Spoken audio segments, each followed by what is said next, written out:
Welcome back. So glad that you joined me. When was the last time that we talked about the peace that we have and the reason why we have it? And even more than just that, how settled we are in that peace. So often that's the last thing that we want to do.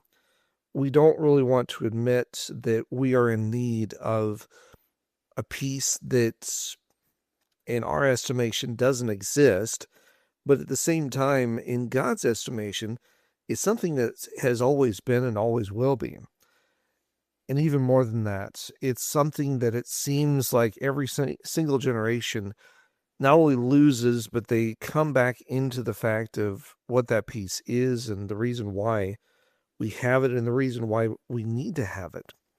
It continually amazes me that throughout the scriptures, we're continually brought back to a head with the very fact that as we look at the success of people that were in need of Jesus, he makes sure that there is a way to the very peace that they're needing.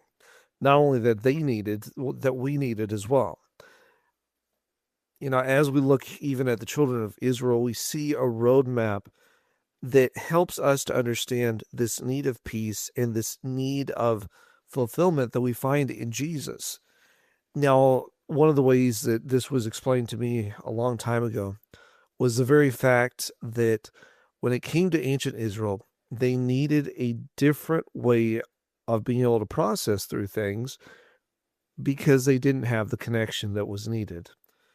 Now, often, even with saying that, I often wonder, is that something that we need? Now, part of me wants to say yes, and part of me wants to say no for the very fact that this is why we have the Bible. We have the Bible to remind us of ancient times, but at the same time, Jesus reminds us continually that we're living in a different way. We're living in different times. And because of that, he's calling us to something different, something better, something that's grounded in him. Are we willing to actually admit the need to see what's really going on? Too often, we don't want to admit our need. We'd rather just gloss over it and blame our imperfection on someone else than to actually take what's really going on and ask him for help so that we're changed. That actually brings us to a very interesting passage that we're looking at today.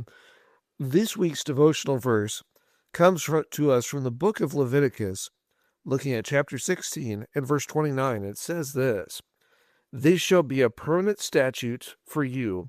In the 7th month, on the 10th day of the month, you shall humble your souls and not do any work, neither the native or the alien who sojourns among you." Right here, we're looking at the whole concept of the Day of Atonement, or even more how it's broken down, we could say the Day of At-One-ment, bringing us together as a company and together closer to God, making sure that anything that's happened is cleansed and forgiven. Do we really have the assurance of the fact that we have been forgiven? Or are we looking at it going, well, I'm not totally sure if God has forgiven me? Throughout the scriptures, Jesus continues to remind us that if we ask for forgiveness, we can be assured that it's not just that he's forgiven us. He has cleansed us from everything.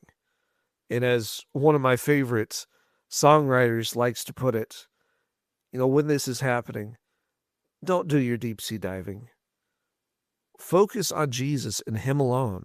When he says that he's done it, leave it at that and go forward in the faith that he's planted within us. Now, I don't know about you. To me, that is amazing news right there. News that we can bank on because it's news for this moment and for eternity itself. Thank you again for joining me. Look forward to seeing you next time as we continue to study God's Word together. God bless.